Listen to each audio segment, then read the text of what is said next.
بسم الله الرحمن الرحيم. அஸ்ஸலாமு அலைக்கும் வரஹ்மத்துல்லாஹி வபரகாத்துஹு. அருமை சகோதரர்களே, நாம் ஏகத்துவத்தை கொள்கையாக ஏற்றுக்கொண்டிருக்கின்றோம். இந்த கொள்கையை ஏற்றுக்கொண்டவர்கள் அவர்களிடத்தில் வணக்கம் என்பது முழுமையான அடிப்படையிலே அமைய வேண்டும். அதிலே குறிப்பாக கொள்கைக்கு பிறகு மிகப்பெரிய ஒரு கடமை தொழுகையாகும். அந்த தொழுகையை பற்றி அல்லாஹ் தஆலா குர்ஆனில் قد أفلح المؤمنون الذين هم في صلاتهم خاشعون, நம்பிக்கையாளர்கள் வெற்றி பெற்று விட்டார்கள். அவர்கள் எப்படிப்பட்டவர்கள் என்றால், தொழுகையிலே இறையச்சத்துடன் நிற்பார்கள். அவர்களுடைய தொழுகை இறையச்சம் மிக்கதாக அமைந்திருக்கும். இப்படிப்பட்டவர்கள் நம்பிக்கையாளர்கள். இந்த நம்பிக்கையாளர்கள் வெற்றி பெற்று விட்டார்கள் என்று அல்லாஹ் குர்ஆனிலே சொல்கின்றான். தொழுகை என்று வருகின்ற பொழுது அதிலே மிகப்பெரிய ஒரு இறையச்சம் நம்மிடத்தில் இருக்க வேண்டும். நாம் யாருக்கு முன்னால் இருக்கின்றோம்? படைத்த இறைவனுக்கு முன்னால் இருக்கின்றோம். அதனால்தான் அந்த தொழுகைக்காக வேண்டி அல்லாஹ் தஆலா அவனுக்கு முன்னால் இருக்கின்றோம் என்ற உணர்வை ஏற்படுத்துவதற்காக வேண்டி சில முக்கியமான கடமைகளை எல்லாம் ஏற்படுத்தியிருக்கிறான். ஒருவருக்கு குளிப்பு கடமையாகிவிட்டது என்றால் அவர் குளிப்பை நிறைவேற்றாமல் தொழ முடியாது. சிறுநீர் கழித்து விட்டால் துப்புரவு செய்ய வேண்டும், மலம் கழித்து விட்டால் துப்புரவு செய்ய வேண்டும். தொழுகைக்கு என்று வருகின்ற பொழுது ஒது செய்ய வேண்டும். பொதுவாக இறைவனை மூமின்கள் முஸ்லிம்கள் எல்லா இடத்திலேயுமே நினைக்கலாம். அல்லதீன யذ்குரூனல்லாஹ கியாமம் வ குஊதம் வ அலா ஜுனூபிஹிம், மூமின்கள் அல்லாஹ்வை நின்ற நிலையிலும் அமர்ந்திருக்கக்கூடிய நிலையிலும் படுத்திருக்கும் போதும் நினைவு கூறுவார்கள். படுக்கும் போதும் அல்லாஹ் என்று சொல்கின்றோம், எழுந்திருக்கும் போதும் அல்லாஹ் என்று சொல்கின்றோம், உண்ணும் போதும் அல்லாஹ் என்று சொல்கின்றோம். இப்படியெல்லாம் இறைவனை நினைப்பதற்கு, அவனை துதிப்பதற்குரிய வழிமுறைகள் இருக்கின்றன. எல்லா கட்டங்களிலும் அவனை நினைத்துக் கொள்ளலாம்.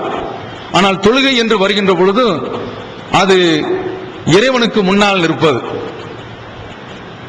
அப்படி நிற்கின்ற அந்த கட்டத்திலே அதற்கு என்று சில ஒழுங்குமுறைகள், அந்த ஒழுங்குமுறைகளை பேண வேண்டும், கடமைகளை நிறைவேற்ற வேண்டும் என்று அல்லாஹ் தஆலா நமக்கு ஏற்படுத்தியிருக்கிறான்.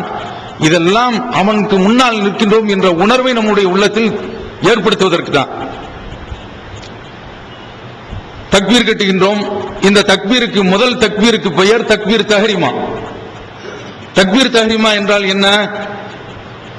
எப்போது தக்பீர் கட்டிவிட்டோமோ உண்ணக்கூடாது, சாப்பிடக்கூடாது, இதெல்லாம் தடுக்கப்பட்டு விடுகின்றது. எதற்கு? இறைவனுக்கு முன்னால் நிற்கின்றோம் என்பதற்காக வேண்டி. உலகத்தில் ஒரு முதலமைச்சரை பார்க்க போகின்றோம். அவருக்கு முன்னால் உட்கார்ந்து சுண்டக்கடலை தின்னு சாப்பிட்டுக்கிட்டு இருப்போமா? அல்லது பொட்டுக்கடலையை வைத்து சாப்பிட்டுக் கொண்டிருப்போமா? ஒரு மாபெரும் ஆட்சியாளர், அவருக்கு முன்னால் நாம் நிற்கிறோம், அவருக்கு முன்னால் இருக்கிறோம் என்ற உணர்வு இது போன்ற காரியங்களை எல்லாம் நம்மை செய்ய விடாமல் தடுக்கிறது. படைத்த இறைவனுக்கு முன்னால் நிற்கின்ற பொழுது இதையெல்லாம் விட அதிகமான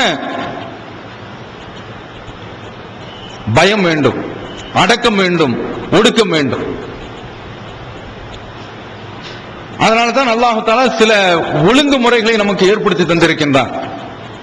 தக்பீர் கட்டியதற்கு பின்னால் சாப்பிடக்கூடாது, தக்பீர் கட்டியதற்கு பின்னால் தண்ணீர் குடிக்கக்கூடாது, இதெல்லாம் எதற்கு? அவனுக்கு முன்னால் நிற்கின்றோம் என்பதற்காக வேண்டி. நபி ஸல்லல்லாஹு அலைஹி வஸல்லம் அவர்கள் இந்த தொழுகைக்கு முன்னால் நிற்கக்கூடிய அந்த விதத்தை பற்றி சொல்லும் பொழுது ஒரு ஹதீஸை அவர்கள் குறிப்பிடுகின்றார்கள். ஜிப்ரீல் அலைஹிஸ்ஸலாம் அவர்கள் ரசூலுல்லாஹி ஸல்லல்லாஹு அலைஹி வஸல்லம் அவர்களை சந்திக்கின்றார்கள். சந்தித்து ஈமான் என்றால் என்ன என்று கேட்கின்றார்கள். அதற்கு ரசூலுல்லாஹி ஸல்லல்லாஹு அலைஹி வஸல்லம் அல்லாஹ்வை நம்புவது, மறுமை நாளை நம்புவது, வேதங்களை நம்புவது, தூதர்களை நம்புவது, இறைவனை சந்திப்பதை நம்புவது, இதையெல்லாம் குறிப்பிடுகின்றார்கள். இஸ்லாம் என்றால் என்ன என்று கேட்கின்றார்கள். அல்லாஹ்வை வணங்க வேண்டும், அவனுக்கு இணை வைக்கக்கூடாது என்று பதில் சொல்கின்றார்கள். இஹ்சான் என்றால் என்ன, அல்லாஹ்விற்கு கைமாறு செய்வது என்றால் என்ன என்று கேட்கும்போது அதற்கு பதில் சொல்கின்றார்கள். ரசூலுல்லாஹி ஸல்லல்லாஹு அலைஹி வஸல்லம் ஜிப்ரீல் அலைஹிஸ்ஸலாம் அவர்கள் கேட்கின்றார்கள், ரசூலுல்லாஹ் பதில் சொல்கின்றார்கள், அன் தஅபுத ரப்பக கஅன்னக தரா, நீ இறைவனை பார்ப்பது போன்று வணங்க வேண்டும். ஃபஇல்லம் தகுன் தராஹு ஃபஇன்னஹு யராக், நீ அவனை பார்க்கவில்லை என்றாலும் அவன் உன்னை பார்க்கின்றான் என்ற எண்ணத்தோடு நீ தொழ வேண்டும். இறைவன் நமக்கு முன்னால் இருக்கின்றான், அவனை நாம் பார்க்கின்றோம் என்ற உணர்வு வேண்டும். நீங்க இதற்கு பின்னால் நான் சொல்லக்கூடிய ஹதீஸ்களை எல்லாம் எடுத்து பார்த்தீர்கள் என்றால் எல்லாமே ரசூலுல்லாஹி ஸல்லல்லாஹு அலைஹி வஸல்லம் அவர்கள் மாபெரும் ஒரு அரசனுக்கு முன்னால் இருக்கின்றோம் என்ற அந்த உணர்வை ஏற்படுத்தக்கூடிய எல்லா காரியங்களையும் ஏற்படுத்தி தந்திருக்கின்றார்கள்.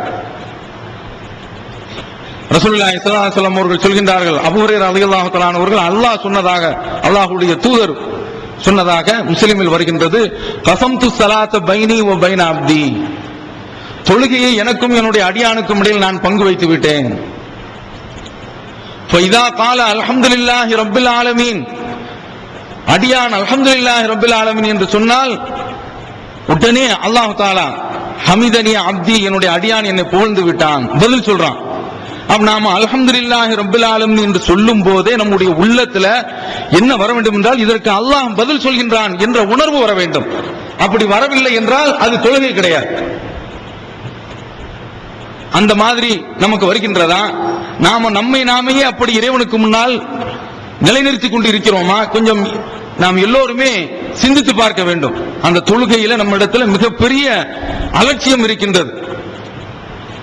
மறுமையை நம்பாதவர்கள் இடத்தில் தான் இந்த அலட்சியம் வரும். அதை நான் பின்னால் சொல்கின்றேன். அதனால் தொழுகையில் நிற்கின்ற பொழுது அல்லாஹ் நமக்கு பதில் சொல்கின்றான். இந்த சூரத்துல் ஃபாத்தியாவுக்கு இது முஸ்லிம்ல வரக்கூடிய ஹதீஸ். அர் ரஹ்மான் ரஹீம், அல்லாஹ் அன்புடையவன் இரக்கமுள்ளவன் என்று சொன்ன உடனே அல்லாஹ் தஆலா உடனே பதில் சொல்றான், அஸ்னா அலைய அப்தி, என்னுடைய அடியான் என்னை பாராட்டி விட்டான். நமக்கு அது கேட்காது, ஆனா அல்லாஹ் சொல்றான்.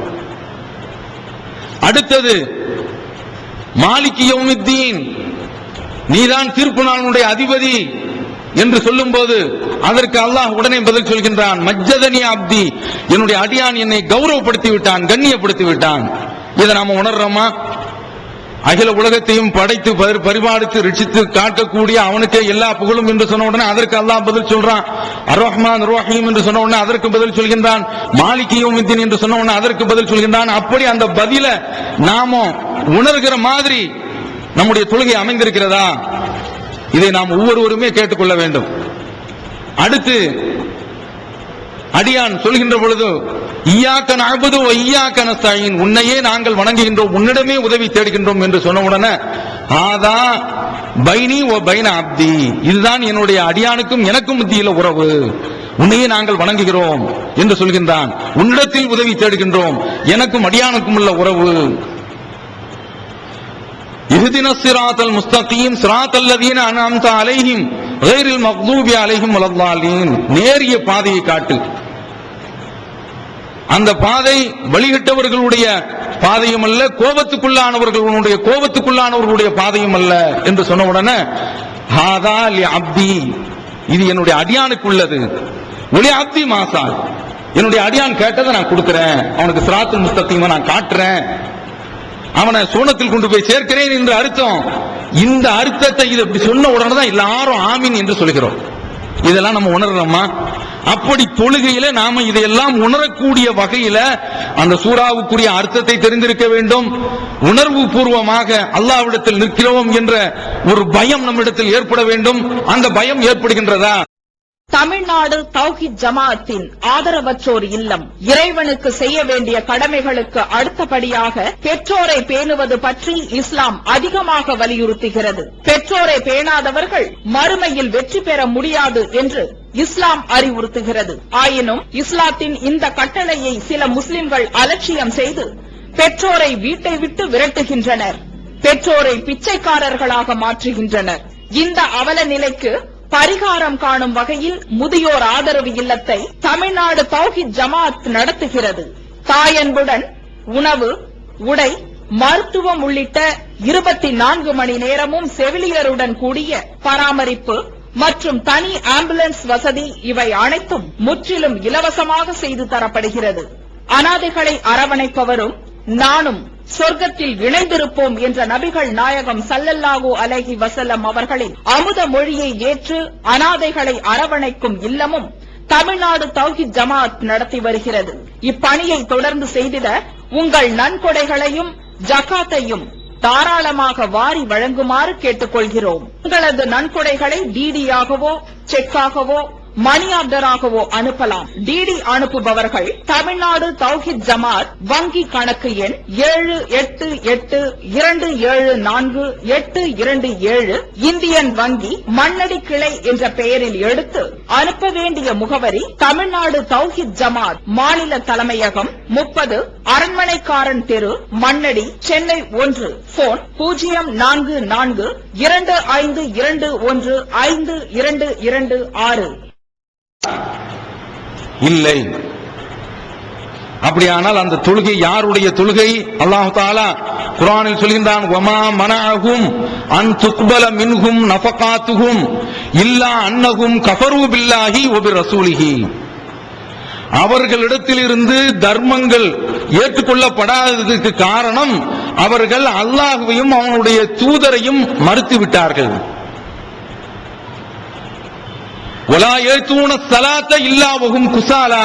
அவர்கள் தொழுகைக்கு வருகின்றார்கள் என்றால் சோம்பேறி பிடித்தவர்களாகத்தான் வருகின்றார்கள். தௌபாவுல சொல்றான், அவர்கள் செலவு செய்வதாக இருந்தால் கஷ்டப்பட்டு என்னடா இது தொழுது முடிச்சுட்டு இப்படி வாளியை தூக்கிட்டு வந்துட்டான,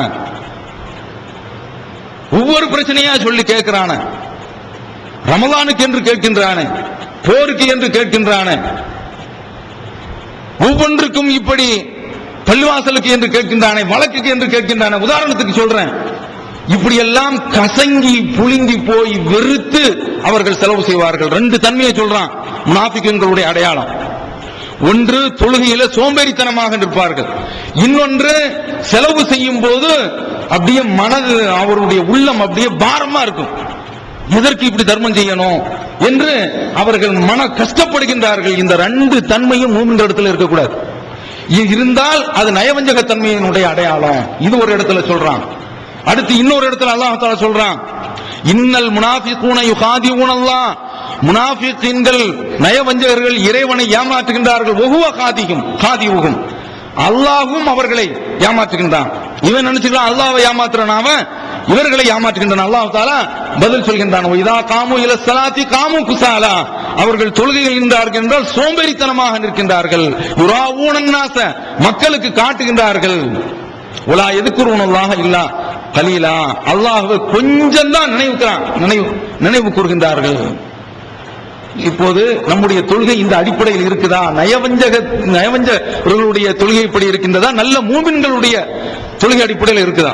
பாருங்க, தக்பீர் கட்டியாச்சு, கட்டிய உடனே ஆரம்பிக்கிறார் ஒரு ஆளு, ஆண் கொட்டாவி ஒரு ஆள் விட்ட உடனே வரிசையா இந்த கொட்டாவி இருக்கு, அது ஒரு தொற்று நோய் மாதிரி அடுத்த ஆளுக்கு அது பறக்கத்தா போய் சேர்ந்துடும் வரிசையா. அவன் தொழுகையில் நிற்கிறோம், இது எதை காட்டுது? சோம்பேறித்தனம். அல்லாஹ்விற்கு முன்னால நிற்கின்றோம் என்ற உணர்வு இருந்தால் இப்படி நீங்க ஒரு முதலமைச்சருக்கு முன்னால உட்கார்ந்து இருக்கும் போது அப்படி செய்வோமா? யாராவது செய்வாங்களா? நாம் கொஞ்சம் நினைத்து பார்க்க வேண்டும். நபி ஸல்லல்லாஹு அலைஹி வஸல்லம் அவர்கள் சொல்கின்றார்கள், இவன் கொட்டாவி விடும்போது அஊது பில்லாஹி மினஷ் ஷைத்தானிர் ரஜீம் சொல்லுவான். அதெல்லாம் ஹதீஸ்ல கிடையாது. கொட்டாவி விடுறது இருக்குது, அது உள்ள வந்து நம்முடைய ஆக்சிஜனை வெளியே உள்ள ஆக்சிஜன் குறையும் பொழுது ஆக்சிஜன் உள்ள இழுக்கிறது நல்ல காரியம். அதற்கு அவுதுபில்லாஹி மினஷ் ஷைத்தானிர் ரஜீம் சொல்ல வேண்டிய அவசியம் இல்லை, அப்படி சொல்லல. ஆனால் தொழுகையில் வந்தால் அந்த தொழுகையின் போது இதா தசாபப அஹதுக்கும், உங்களில் ஒருவர் தொழுகையில் இந்த மாதிரி கொட்டாவி விட்டார்கள் என்றால் ஃபல் யக்திம் மஸ்ததா, முடிந்த அளவுக்கு அதை அப்படியே அடக்கணும். அப்படியே கொட்டாவி வந்தால் என்ன செய்யணும்? ஏன்னா படைத்த இறைவனுக்கு முன்னால் நிற்கிறோம், அல்லாஹ்வுக்கு முன்னால் நின்று கொண்டு இப்படி ஒரு கலெக்டர்கிட்ட போய் மனு கொடுக்க போயிருக்கான். 10 பேர் மனு கொடுக்க போறாங்க. ஊர்ல அடிக்கடி மின்சாரம் போகுது என்று மனு கொடுக்க போறான். 10 பேர் உட்கார்ந்து கலெக்டருக்கு முன்னால வாயப்படம் தான். அவ்வளவு சோம்பேறி மாடணும் கொடுத்துருது நினைக்க மாட்டானா? உலகத்துல இந்த அதிகாரிக்கு முன்னால வந்து எவ்வளவு ஒரு பேணுதல் எடுத்துக்கொள்கின்றோம். இது மாதிரி ஆகிரத்தினுடைய விஷயத்துல, தொழுகையினுடைய விஷயத்துல நாம இந்த கவனத்தை ஏன் எடுக்க மாட்டேன் என்கிறோம். கொஞ்சம் சிந்தித்து பார்க்க வேண்டும். நம்ம இடத்துல இது போன்ற இந்த தன்மைகள் எல்லாம் வர வேண்டும். இந்த தன்மை, அல்லாஹ்வுக்கு முன்னால் நிற்கின்றோம் என்ற பயம். உங்களில் ஒருவர் இதா தசாவப அஹதுக்கும் ஃபிஸ்ஸலாத்தி ஃபல்யக்லிம் மஸ்ததா, முடிந்த அளவுக்கு அவர் அந்த கொட்டாவியை அடக்கிக் கொள்ளட்டும். நபி ஸல்லல்லாஹு அலைஹி வஸல்லம் அவர்கள் சொல்லக்கூடிய செய்தி முஸ்லிம்ல இடம்பெற்றிருக்கு. அவன் அல்லாஹ்வுக்கு முன்னால் நிற்கிறோம்ங்கிற உணர்வு. அடுத்து பார்க்கிறோம், நபி ஸல்லல்லாஹு அலைஹி வஸல்லம் அவர்கள் சொல்றாங்க, உங்களில் ஒருவர் தொழுது கொண்டு நிற்கின்ற பொழுது அவருக்கு முன்னால ஒருவர் குறுக்க செல்ல நினைத்தால் அவர் கொஞ்சம் சிந்தித்துக் கொள்ள வேண்டும். தன் மீது அதனால் ஏற்படக்கூடிய பாவம் என்ன என்று நினைத்தால் அவர் அந்த இடத்தில் 40 அப்படின்னு ஹதீஸ்ல வருது. 40 வருடமா, 40 நாளா, 40 மாதமா என்று வரவில்லை. இந்த அளவு காலம் நிற்க வேண்டும் என்றாலும் அந்த இடத்தில் நின்று கொள்ள வேண்டும், குறுக்க செல்லக்கூடாது. ஏன்? அல்லாஹ்ட்ட பேசிட்டு இருக்கேன். இது எப்படி பார்க்கிறோம்? நபி ஸல்லல்லாஹு அலைஹி வஸல்லம் அவர்கள் பள்ளிவாசலுக்கு வர்றாங்க, எச்சில் துப்பப்பட்டிருக்கு சுவர்ல. நபி ஸல்லல்லாஹு அலைஹி வஸல்லம் அவர்கள் அதை தேய்ச்சி விட்டுட்டு கோபமாவே வர்றாங்க. மாபாலுக்கும் உங்களுக்கு என்ன நேர்ந்துச்சு? யகூமு அஹதுக்கும் முஸ்தக்பில ரப்பிஹி, உங்களில் ஒருவர் இறைவனுக்கு முன்னால் நிற்கிறார். நின்று கொண்டு ஃபயதனஹவ், அவர் அப்படியே உள்ள அந்த நெஞ்சில் இருந்து அப்படியே சளியை பிடிச்சு இழுத்து தனக்கு முன்னால் துப்புகின்றார். சொல்லிட்டு ரசூலுல்லாஹ் சொல்றாங்க, அயுஹிப்பு அஹதுக்கும், உங்களில் ஒருவர், யாராவது ஒரு ஆளு முன்னால வந்து நின்று அப்படி முன்னால நிற்க மீது துப்புவதற்கு விரும்புவாங்களா கேக்குறாங்க. தெளிவாவே வருது. ரசூலுல்லாஹி ஸல்லல்லாஹு அலைஹி வஸல்லம் இந்த உதாரணத்தை சொல்லி, உங்களுக்கு முன்னால் இறைவன் நிற்கின்றான், எப்படி உங்களால துப்ப முடியுது? உங்களுக்கு துப்ப வேண்டும் என்றால் முன்னால் துப்பாதீர்கள், அல்லாஹ் இருக்கிறான். அதற்கு ரசூலுல்லாஹ் சொல்றாங்க, உங்களுக்கு முன்னால அல்லாஹ் இருக்கிறான், அது எப்படி? அதாவது இந்த இப்போது நம்ம பள்ளிவாசலுடைய இந்த அமைப்புல எச்சில் நாம துப்புறது கிடையாது. எச்சில் வந்தா அது சளியை நாம வந்து உமிழ்ந்து கொள்ள வேண்டியது. இன்றைய காலத்துல டிஷ்யூ பேப்பர், அதற்கு என்று பேப்பர் துண்டுகள் இருக்குது, காகிதங்கள், அதை எடுத்து எச்சில் உமிழ்ந்து கொள்ளலாம் அல்லது கர்ச்சிப்ல உமிழ்ந்து கொள்ளலாம். கடந்த காலத்தில் எப்படி இருந்ததுன்னா பள்ளிவாசல் மணல் இருந்துச்சு. அதனால ரசூலுல்லாஹ் சொல்றாங்க, நீங்கள் முன்னாலும் துப்பாதீர்கள், வலது பக்கமும் துப்பாதீர்கள், இடது பக்கம் துப்பிக் கொள்ளுங்கள். இப்போது சப்புல ஆள் நிற்பாங்க, பிரச்சனையாகி போயிடும். அது தனியாக நிற்கும் போது அவை இந்த துப்புதல் என்பது இருக்கின்றதே கடந்த காலத்தில் அந்த பள்ளிவாசலுடைய அந்த அமைப்பு அப்படி இருந்துச்சு. அவர் ரசூலுல்லாஹ் இங்கு அந்த ஹதீஸ்ல எதை உணர்த்துகின்றார்கள் என்றால், உங்களுக்கு முன்னால் இறைவன் இருக்கிறான், எச்சில் துப்பாதீங்க. நமக்கு முன்னால அல்லாஹ் இருக்கிறான். அதனால அல்லாஹ் நம்மிடத்தில் பேசிக் கொண்டிருக்கின்ற பொழுது ஒரு ஆளு, ஒரு பெரிய அதிகாரி வந்திருக்காரு, டிஐஜி வந்திருக்காரு, நாம முன்னால இப்படி பேசிக்கிட்டு நிக்கிறோம். ஒரு ஆள் இன்னும் பேசிக்கிட்டு இருக்காரு, மாவட்ட தலைவரோ அல்லது மாநில செயலாளரோ பேசிக்கிட்டு இருக்காரு. அங்கிருந்து ஒருவன் வந்து இடையில குறுக்க போவானா? குறுக்க போனா டிஐஜி எட்டிட்டு இழுத்துருவார். என்ன இது, 2 பேர் பேசிக்கிட்டு இருக்கிறோம், ஒரு காமன் சென்ஸ் கூட இல்ல, இப்படி உள்ள வந்து நுழையிறிய. இந்த இதே நிலையத்தான் ரசூலுல்லாஹ் தொழுகையில பிரதிபலிக்கிறாங்க. என்ன நமக்கு என்ன எதை உணர்த்துகின்றார்கள்? உங்களுக்கு முன்னால் அல்லாஹ் இருக்கிறான். அதனால அப்படி யாராவது ஒருவர் தொழுது கொண்டிருக்கும் போது பிறர் அந்த இடத்துல போக வேண்டும் என்றால் அவருக்கு, அதனாலதான் தொழக்கூடியவரும் திரையை வைத்துக் கொள்ள வேண்டும், ஒரு தடுப்பை வச்சுக்கணும். அவர் இந்த சஜிதா செய்வது இல்ல, அதுக்கு இடையில குறுக்க போகாதீர்கள். இப்ப நம்முடைய பள்ளியிலே பார்க்கணும், சர்வசாதாரணமா தொழுதுகிட்டு இருக்கிறாங்க அப்படிங்கிறது பார்க்கிறதே கிடையாது. குறுக்கே அப்படியே சாடுதல், இது இருக்கக்கூடாது. 40 வருடமானாலும் அப்படின்னு எடுத்துக்கலாம், 40 மாதமானாலும் 40 நாட்கள் ஆனாலும் அந்த இடத்திலேயே அவர் நிற்கட்டும் என்று நபி ஸல்லல்லாஹு அலைஹி வஸல்லம் அவர்கள் சொல்கின்றார்கள். என்றால் அல்லாஹ் முன்னிலையில் இருக்கின்றான். தொழுகையில பேசுறதுக்கு தடை எதனால? அல்லாஹ் முன்னிலையில் இருக்கின்றான். ஸைத் இப்னு அர்கம் ரலியல்லாஹு தஆலா அன்ஹு அவர்கள் சொல்கின்றார்கள், நாங்கள் ஆரம்பத்தில் தொழுகையில தக்பீர் கட்டி கொண்டு பேசிக் கொண்டிருப்போம். என்ன சௌரியமா இருக்கியா, எப்போ சவுதியில இருந்து எப்போது வந்த, நீ மதீனாவில இருந்து எப்போ வந்த, மக்காவில இருந்து எப்படி வந்த என்று நலமெல்லாம் விசாரித்துக் கொள்வோம். அல்லாஹ் தஆலா குர்ஆன்ல இத தடை செய்து விட்டான்.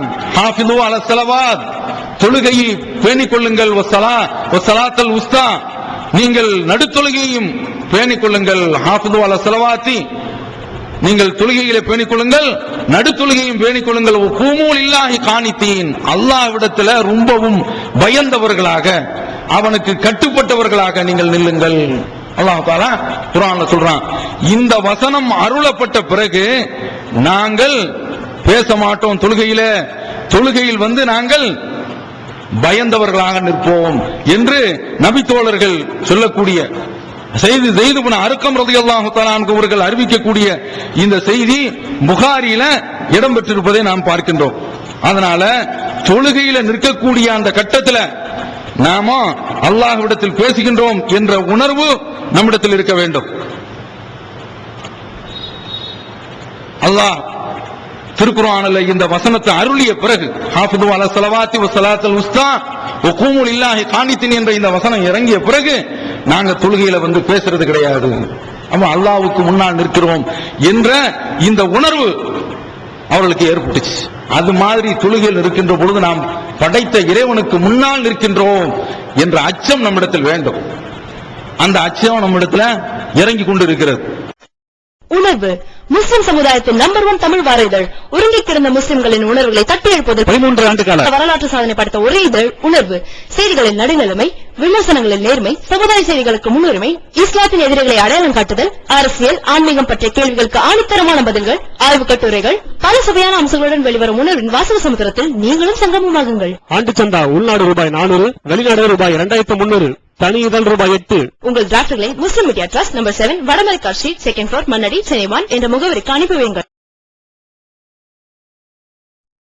ஏகத்துவம் ஓரிரை கொள்கையை விளக்கும் ஒப்பற்ற மாத இதழ். PJ, M.I. சுலைமான், ஷம்சுல்லுஹா, இன்னும் பல சிறந்த அறிஞர்களின் கருத்து கருவூலங்கள், இன்னும் பல சிறந்த அம்சங்களுடன் வெளிவரும் ஏகத்துவம் இதழை படித்து உங்கள் மார்க்க அறிவை வளர்த்துக் கொள்ளுங்கள். ஆண்டு சந்தா உள்நாடு 100 ரூபாய், வெளிநாடு 400 ரூபாய், தனி இதழ் 9 ரூபாய். உங்கள் டிராஃப்ட்களை ஏகத்துவம், இலக்கம் 30, அரண்மனைக்காரன் தெரு, மண்ணடி, சென்னை 1 என்ற முகவரிக்கு அனுப்பி வையுங்கள். மகளிருக்கு வழிகாட்டும் மாத இதழ் தீன்குல பெண்மணி. தமிழ்நாடு தவ்ஹீத் ஜமாத்தின் மேற்பார்வையில் முஸ்லிம் பெண்களுக்கான இல்லற கடமைகள், மருத்துவ பகுதி, சிறுவர் பகுதி, திருமண தகவல் பகுதி, ஹதீஸ் திறனாய்வு போட்டி மற்றும் பல சுவையான அம்சங்களுடன் வெளிவரும் முஸ்லிம் பெண்களுக்கான முழுமையான மாத இதழ் தீன்குல பெண்மணி. ஆண்டு சந்தா உள்நாடு 100 ரூபாய், வெளிநாடு 400 ரூபாய், தனி இதழ் 9 ரூபாய். உங்கள் MODDகளை எடுத்து அனுப்ப வேண்டிய முகவரி தீன்குல பெண்மணி, நம்பர் 30, அரண்மனைக்காரன் தெரு, மண்ணடி, சென்னை 1. அது தொழுகையில பார்க்கிறோம். சர்வ சாதாரணமான முறையில தக்பீர் கட்டி விட்டு அந்த தூக்கம் அப்படியே மதரசாக்கள்ல ஓதுற பிள்ளைகள் தான் அப்படி இருப்பாங்க. மதரசாக்கள்ல ஓதுறாங்கல்ல, பெரிய இறையச்சம் வந்துரும் அப்படின்னு சொல்லி அனுப்புறாங்கல்ல. உலகத்திலேயே பறவைகள் நின்றுட்டு தூங்கும். ஒரு காலில் இருந்து கொண்டு என்ன செய்யும், அதுக்கு அப்படிதான் தூக்கம். ஆனா 2 காலில் நின்றுட்டு தூங்குறான்னா அது ஓதுற பிள்ளை தான் தூங்கிட்டு இருக்கும். நீங்க மதரசாவில் போய் நீங்க பார்த்தீர்கள் என்றால் சுபு தொழுகையில எழுப்பி விட்டோம் என்றால் அந்த எழுப்பக்கூடிய அந்த கட்டத்தில் என்ன செய்வாங்கன்னா, ஒவ்வொரு ரூமா ரகீப்சான் ஒரு ஆள் இருப்பார், கண்காணிப்பாளர். அவர் எழுப்புவார். எழுப்பின உடனே அந்த பையன் என்ன செய்வானா, முதல்ல படிக்க விட்டு எழுந்திருப்பான். பல்பொடி தானே, பெட்டியை திறந்து இப்படி வச்சுக்கிறோம். பெட்டி தானே, தகர பெட்டி. இப்போதான் சூட் கேஸ் அதெல்லாம் வந்திருக்குது. அந்த தகர பெட்டி அப்படி தூக்கி வச்சுட்டு அவர் வாசல்ல இருந்து ஆசிரியர் சத்தம் கொடுத்துட்டு இருப்பாரு, அல்லது இந்த கண்காணிப்பாளர் சத்தம் கொடுத்துட்டு இருப்பாரு. எழுந்திருச்சு அப்படின்னா இப்படியே உட்காந்து தூங்கிட்டு இருப்பான். ஏன்னா பல்பொடி மடிக்கிறாங்களாம், அப்படியே தூங்கிட்டு இருப்பான். அது இத மாதிரி அவன் ஒது செய்த பிறகு தூக்கம் போயிரும் இல்ல, ஓதுற பிள்ளைக்கு போவாது. அப்படியே வந்து நிற்பான். அது மாதிரிதான் இன்றைக்கு தொழக்கூடிய நம்முடைய மக்கள், அவருடைய நிலைமை அப்படித்தான் இருக்குது.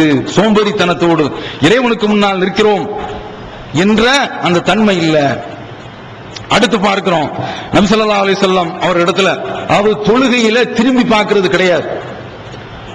ரொம்ப ஒரு நெருக்கடியான ஒரு கட்டம், தவிர்க்க முடியாது என்ற ஒரு நிலை. சில பேர்கள் என்ன செய்யறாங்கன்னா, அத்தையாத்துல இருக்கும் பொழுது அப்படியே இப்படியே பார்க்கிறது, நல்ல பகிரங்கமா இப்படி பார்க்கிறது. சில பேர்கள் வந்து என்ன செய்யறதுன்னா, சொரியணுமா, அப்படி சொரியும் பொழுது என்ன செய்யறதுன்னா, இப்படி திரும்பிட்டு அப்படி சொரிஞ்சிட்டு இப்படி நிக்கிறது. ஏன் சொரிஞ்சா அந்த இடத்துல வச்சு சொரிய முடியாதாங்கிறான். அப்படி திரும்பிட்டு தான் வந்து இப்படி திரும்பிட்டு அப்படி சொரிகிறது. இது தடுக்கப்பட்டிருக்கு. நபி ஸல்லல்லாஹு அலைஹி வஸல்லம் அவருடைய தோழர்கள் ஒரு தடவை ரசூலுல்லாஹி ஸல்லல்லாஹு அலைஹி வஸல்லம் அவுஃப் இப்னு பனி அம்ர் அப்படிங்கிறவங்க, அவர்களுடைய அந்த பனி அம்ர் இப்னு அவுஃப் அப்படிங்கிறவங்களுடைய குடும்பத்தார்ல ஒரு பிரச்சனை, ரசூலுல்லாஹ் சமாதானத்திற்கு போயிருக்கிறாங்க. வருவதற்கு தாமதம் ஆயிடுச்சு, தொழுகை நேரம் வந்துருச்சு. அப்ப உடனே முஅத்தின் அவர்கள் அபூபக்கர் ரலியல்லாஹு தஆலா அவங்களை பார்த்து, நீங்க தொழ வைக்கிறீங்களா அப்படின்னு கேட்கிறாங்க. சரி நான் தொழ வைக்கிறேன் அப்படின்னு ரசூலுல்லாஹ் வருவதற்கு முன்னால அபூபக்கர் ரலியல்லாஹு தஆலா அவர்கள் ரசூலுல்லாஹ் வரதுக்கு தாமதம் ஆயிருச்சு. அபூபக்கர் ரலியல்லாஹு தஆலா அவர்கள் தொழுதுகிட்டு இருக்கிறாங்க. தொழுதுகிட்டு இருக்கும் பொழுதே ரசூலுல்லாஹி ஸல்லல்லாஹு அலைஹி வஸல்லம் அவர்கள் வந்துட்டாங்க. வந்த உடனே சஹாபாக்கள்லாம் அப்படியே கை தட்டுறாங்க. ஏன்? அதாவது ரசூலுல்லாஹ் வந்தாச்சு அப்படின்னு சொன்ன உடனே அபூபக்கர் ரலியல்லாஹு தஆலா அவர்கள் தொழுது கொண்டிருக்கும் போது திரும்பவே பார்க்க மாட்டாங்க. அப்படியே ஹதீஸ் வருது, அவர்கள் தொழுதார்கள் என்றால், என்ன அபூபக்கர் ரலியல்லாஹு தஆலா அவர்களை பற்றி குறிப்பிடும் போது தொழுகையில அதிகமாக அழக்கூடியவர்கள். அந்த குர்ஆன் வசனத்துல ஒன்றி போய், இப்போது நம்ம ஆள அழுவான், வெளியில உள்ள விவகாரத்தை நினைச்சு அழுதுகிட்டு இருப்போம், அல்லது தொழுகையில ஒன்றுமே தெரியாது, அப்படியே கல்லு குத்து மாதிரி நின்றுட்டு இருப்போம். இதை நம்ம பார்க்கிறோம். அபூபக்கர் ரலியல்லாஹு தஆலா அவர்கள் தொழுதுகிட்டு இருக்கும் போது அப்படியே அழுவான். அழக்கூடிய அவர்கள் திரும்புவாங்களா? திரும்ப மாட்டாங்க. இப்படி மக்கள் இடத்துல அப்படி அதிகமான அளவுல சத்தம் எழுந்த உடனே அபூபக்கர் ரலியல்லாஹு திரும்பி பார்க்கறாங்க. ரசூலுல்லாஹ் நிக்கிறாங்க சஃப்ல. அப்ப ரசூலுல்லாஹ்வே சொல்றாங்க, நீயே கண்டினியூ பண்ணு அப்படின்னு சொல்றாங்க, அப்படியே இருந்துக்க அப்படிங்கிறாங்க. உடனே அபூபக்கர் ரலியல்லாஹு தஆலா அவர்கள் பின்னால வந்துறாங்க, ரசூலுல்லாஹ் முன்னால போய் நின்று தொழ வைக்கிறாங்க. இது புகாரில இடம் பெற்றிருக்கு. ரசூலுல்லாஹி ஸல்லல்லாஹு அலைஹி வஸல்லம் அவர்கள் அபூபக்கரை பார்த்து கேட்கிறாங்க, நான் உன்னை அந்த இடத்துல தான் நிற்க சொன்னேன், நீ ஏன் பின்னால வந்த அப்படின்னு கேட்கும்போது, அல்லாஹ்வுடைய தூதர் இருக்கும் பொழுது இந்த அபூபக்கருக்கு முன்னால நிற்கிறதுக்கு அருகதையே கிடையாது, அந்த ரைட்டே எனக்கு கிடையாது. இப்ப உடனே ரசூலுல்லாஹி ஸல்லல்லாஹு அலைஹி வஸல்லம் அவர்கள், நீங்க ஏன் இப்படி கை தட்டுறீங்க? தொழுகையில ஏதாவது ஒரு பிரச்சனை ஏற்பட்டு விட்டது என்றால் நீங்கள் தஸ்பீஹ் தான் சொல்ல வேண்டும். இன்னம தஸ்பீஹு லின்னிசா, கை தட்டுதல் என்பது பெண்களுக்குரியதுதான். என்ன புரியுதா? இங்க திரும்பி பார்க்கிறது இருக்குது. இந்த ஹதீஸ்ல 2-3 விஷயங்கள் எடுக்கலாம். திரும்ப பார்க்கிறது தடுக்கப்பட்டிருக்கு. ரசூலுல்லாஹி ஸல்லல்லாஹு அலைஹி வஸல்லம் அவரிடத்துல கேட்கிறாங்க, திரும்ப பார்க்கிறது பத்தி என்ன சொல்றீங்க, தொழுகையில திரும்பி பார்க்கிறது என்று கேட்கும்போது ரசூலுல்லாஹி ஸல்லல்லாஹு அலைஹி வஸல்லம் அவர்கள், அது ஷைத்தானுடைய கவர்தல், ஷைத்தான் அப்படியே ஆளை கவர்ந்து செல்வதற்கு பார்க்கிறான், அதனால தொழுகையில திரும்பி பார்க்க கூடாது. இந்த ஹதீஸ்ல அதையும் பார்க்கிறோம். இன்னொன்று, இமாம் ஒரு தப்பு செய்து விட்டார். இமாம் 3 ரக்காத்துல உட்கார்ந்துட்டாரு, 4வது ரக்காத்துக்கு எழுந்திருக்கல. இமாம் என்ன 3வது ரக்காத்துல உட்கார்ந்துட்டீங்க, எழுந்திரீங்க அப்படின்னு சொல்லலாமா? அல்லாஹ் அக்பர் அல்லாஹ் அக்பர் அல்லது சுப்ஹானல்லாஹ் என்று இந்த தஸ்பீஹ்களை சொன்ன உடனே நாம ஏதோ தப்பு செய்துட்டோம் அப்படின்னு சொல்லி அவர் 4வதுக்கு எழுந்திருச்சுவார். அப்படித்தான் இருக்கும். ரொம்ப விளங்காத அளவுக்குள்ள இருந்தா அந்த மாதிரி கூமுட்டையெல்லாம் தொழுகையில நினைச்சுன்னு பெரிய சிக்கல் ஆகி போயிடும். அது என்ன? தொழுகையில இது போன்று உணர்த்துதல், அதுல கூட வார்த்தை வந்துவிடக்கூடாது, பேச்சு வந்துடக்கூடாது. ஏன்னா படைத்த இறைவனுக்கு முன்னால் இருக்கிறோம் என்கிற உணர்வு ஊட்டுது. பெண்கள் அவங்க சத்தம் போடக்கூடாது, சத்தம் போட்டா அவங்க சத்தம் ஏறாது, அதனால கை தட்டுங்க, தொழுகையில் உள்ள அந்த தவறை திருத்துறதுக்கு. அது எப்படி மார்க்கம் இதையெல்லாம் ஏற்படுத்தி வச்சிருக்குது. நாம அந்த தொழுகையில இதையெல்லாம் கவனிக்கிறது கிடையாது. அடுத்து தொழுகையில ரசூலுல்லாஹி ஸல்லல்லாஹு அலைஹி வஸல்லம் அவர்கள் தொழுகையில மேல பார்க்கிறது, வானத்தை பார்க்கிறத கண்டிக்கிறாங்க. நம்ம ஆட்கள் தக்பீர் கட்டி கொண்டு எத்தனை ஃபேன் ஓடுது, இன்றைக்கு புது கடிகாரம் ஒண்ணு வச்சிருக்கிறாங்களே, நல்லா இருக்குது. என்று அந்த தொழுகையில் அந்த பார்வைகள் அப்படியே அலமோதுறதை நம்ம பார்க்கிறோம். இது ஹதீஸ்ல தடுக்கப்பட்டிருக்கு. அடுத்து தொழுகையில நிற்கக்கூடிய சகோதரர்கள் மார்க்க சட்ட அடிப்படையில எப்படி தொழணும் அப்படிங்கிறது தெரியல. சில பேர்கள் தக்பீர் கட்டும் போதே கராத்தைக்கு போற மாதிரி இருக்கு. என்ன தக்பீருக்கு என்று ரசூலுல்லாஹி ஸல்லல்லாஹு அலைஹி வஸல்லம் அவர்கள் சில முறைகளை நமக்கு சொல்லி தந்திருக்கிறாங்க. அந்த முறைகளை பேண்டது கிடையாது. சில பேர்கள் ருக்குல இருந்து எழுந்திருக்கும் பொழுது எப்படி தக்பீர் கட்டும் போது இப்படி தொழுகையில் நாம இப்படி வச்சிருந்தோமோ அதை போல ருக்கு விட்டு எழுந்திருக்கும் போது இப்படித்தான். சில பேர்கள் என்ன செய்றாங்கன்னா இப்படியே இறக்கி ஒண்ணும் இல்லை அப்படின்னு போட்டுக்கிறது. ஒண்ணும் இல்லைங்க. என்ன இது? இது யார் காண்பித்தது? ரசூலுல்லாஹி ஸல்லல்லாஹு அலைஹி வஸல்லம் அவர்கள் காண்பி தந்தது அல்லவா இது? அந்த வணக்கத்துல நாம அலட்சியம் செய்யலாமா? அந்த செயல்முறைகளை நம்மிடத்தில் அலட்சியம் வரலாமா? இதை கவனித்துக் கொள்ள வேண்டும். ருக்குல நிற்கிறாங்க, நிற்கக்கூடிய சகோதரர்கள் முட்டில கைப்படாம அதற்கு கீழே போய் கைப்படுது. எல்லாம் இதற்காக வேண்டித்தான் தர்பியா என்று வைக்கின்றோம். தர்பியா என்று வைத்தால் அதெல்லாம் எங்களுக்கு எல்லாம் தேவையா? நாங்க எவ்வளவு காலம் தொழுதுகிட்டு இருக்கிறோம், எங்களுக்கு இதெல்லாம் தேவையில்லை என்ற நினைப்புல வர்றது கிடையாது. ஹதீஸ் ரசூலுல்லாஹி ஸல்லல்லாஹு அலைஹி வஸல்லம் அவர்கள் நமக்கு எப்படி தொழ வேண்டும் என்ற முறையை கற்றுத் தந்திருக்கின்றார்கள். அப்ப இதெல்லாம் சரியாக அமைந்தால்தான் அந்த தொழுகையில் இறையச்சம் இருந்ததாக ஆகும். கத அஃப்லஹல் மூமினூன் அல்லதீன ஹும் ஃபீ ஸலாத்திஹிம் காஷிஊன் என்று அல்லாஹ் சொல்றானே, அந்த அம்சம் கொண்ட தொழுகையாக அப்போதுதான் ஆகும்.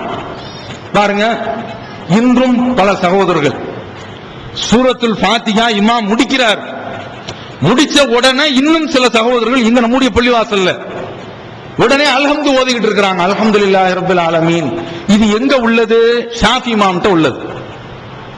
ஷாஃபி மதுஹப்ல ஆமீன் அப்படி சொல்லி முடிச்ச உடனே முஃமின்கள் அல்ஹம்துலில்லாஹி ரப்பில் ஆலமீன் அப்படின்னு இந்த சூரத்துல் ஃபாத்திஹா ஓதுவாங்க. ஏன்? ஷாஃபி மதுஹப்ல இமாம் ஓதுனதை கேட்டால் மட்டும் போதாது, பின்னால நிற்கக்கூடியவர்களும் ஓத வேண்டும் என்று ஷாஃபி மதுஹப்ல உள்ள சட்டம். அதை இப்போதும் பேணிக் கொண்டிருக்கின்றார்கள்.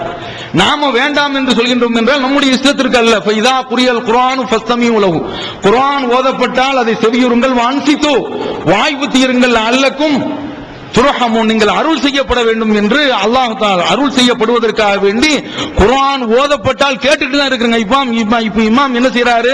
வலல்லாலீன் அப்படின்னு முடிச்ச உடனே அடுத்து அவர் சூராவுக்கு போறாரு. அந்த சூராவை முஃமின்கள் கேட்பதுதான் கடமை தவிர, ஏன்னா குர்ஆனுடைய கட்டளை. அந்த கட்டளைக்கு மாற்றமாக சூரத்துல் ஃபாத்திஹா ஓதுறாங்க, அது சத்தமிட்டு ஓதுறாங்க, பக்கத்தில் உள்ளவங்களுக்கு இடைஞ்சலாரு. இப்போது விற்பனையில் இஸ்லாம் கூறும் பொருளியல் சகோதரர் பிஜே அவர்கள் உரையாற்றிய பொருளாதாரம் சம்பந்தமான 27 மணி நேர தொடர் சொற்பொழிவு. என்ன வியாபாரம் செய்யலாம், பங்குச் சந்தையில் ஈடுபடலாமா, இன்சூரன்ஸ் செய்யலாமா, MLM வியாபாரத்தில் ஈடுபடலாமா, குத்தகை, பங்கு வணிகம் மற்றும் வியாபாரம் தொடர்பான அனைத்து சந்தேகங்களுக்கும் குர்ஆன் ஹதீஸ் அடிப்படையில் தெளிவான விளக்கங்கள் 3 டிவிடிகளாக விலை ரூபாய் 75 மட்டுமே.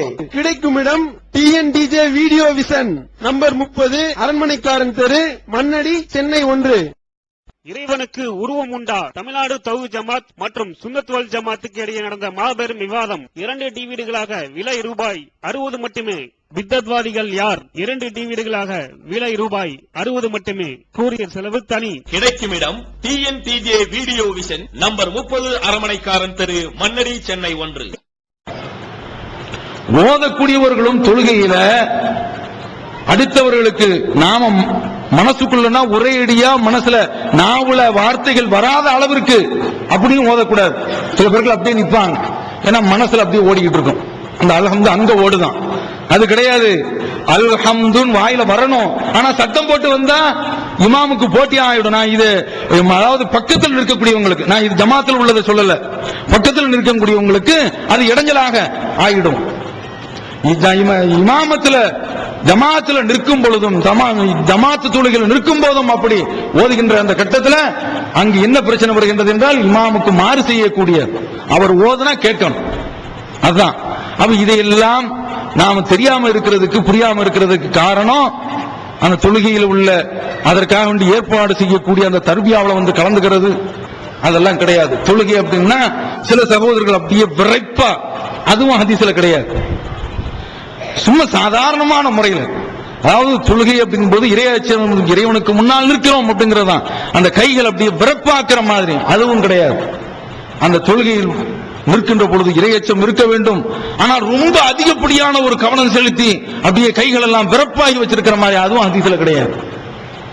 ரசூலுல்லாஹி ஸல்லல்லாஹு அலைஹி வஸல்லம் அவர்கள் காட்டி தந்த அந்த முறையோடு நாம் தொழ வேண்டும். அதனாலதான் ஆகஸ்ட் 10 தர்பியா ஒன்னும் ஏற்பாடு பண்ணிருக்கோம். கொள்கை அடிப்படையிலையும் விளக்குறதுக்கு, அதே போல தொழுகை விஷயத்தையும் விளக்குறது. இதெல்லாம் நாம ஒவ்வொரு காலகட்டத்திலையும் நாம தெரிஞ்சிருக்குன்னு நினைப்போம், சில விஷயங்கள் நமக்கு தெரியாது. அப்ப அதனால இதையெல்லாம் கவனத்தில் கொண்டு அந்த தர்பியாவை நாம பயன்படுத்திக் கொள்ள வேண்டும். தொழுகையில ரசூலுல்லாஹி ஸல்லல்லாஹு அலைஹி வஸல்லம் அவர்கள் நமக்கு எப்படி தொழ வேண்டும் என்று நமக்கு கற்றுத் தந்திருக்கின்றார்களோ அந்த அடிப்படையில் நாம் தொழ வேண்டும். அப்படி தொழுதால்தான் அது இறையச்சமிக்க ஒரு தொழுகையாக அல்லாஹ் சொல்கிறான் அல்லவா, கத் அஃலஹல் மூமினூன அல்லதீன ஹும் ஃபீ ஸலாத்திஹிம் காஷிஊன். தங்களுடைய தொழுகையில இறையச்சத்துடன் நிற்கின்றார்களே அந்த மூமின்கள் வெற்றி பெற்றார்கள் என்று சொல்கின்றான் அல்லவா, அந்த பட்டியலில் நாம் இடம்பெற்றவர்களாக ஆவோம் என்று கூறிக்கொண்டு என்னுடைய இந்த உரையை நிறைவு செய்கிறேன். ஆஃபிருதாவான அல்ஹம்துலில்லாஹ். திருக்குர்ஆன் தமிழாக்கம் பி ஜைனுலாபிதீன். அனைவருக்கும் புரியும் எளிய நடை. தேவைப்படும் வசனங்களுக்கு தெளிவான விளக்கங்கள். கலை சொற்களின் விளக்கங்கள். திருக்குர்ஆன் எவ்வாறு அருளப்பட்டது, எவ்வாறு தொகுக்கப்பட்டது என்பது குறித்து முழுமையான விளக்கம். நபிகள் நாயகம் ஸல்லல்லாஹு அலைஹி வஸல்லம் காலம் முதல் இன்று வரை குர்ஆன் பாதுகாக்கப்பட்ட வரலாறு. திருக்குர்ஆன் இறைவனின் வார்த்தைகள் என்பதற்கான அடுக்கடுக்கான ஆதாரங்கள். முந்தைய பதிப்புகளை விட மெருகூட்டப்பட்ட செய்திகள், கூடுதலான பக்கங்கள், அழகிய வடிவமைப்பு, உயர்தரமான பைண்டிங். விலை ₹300 மட்டுமே. வெளியீடு மூன் பப்ளிகேஷன், நம்பர் 83/3, முதல் மாடி, மூர்தரு, மண்ணடி, சென்னை 1. போன் 65690810. அல்லாஹ்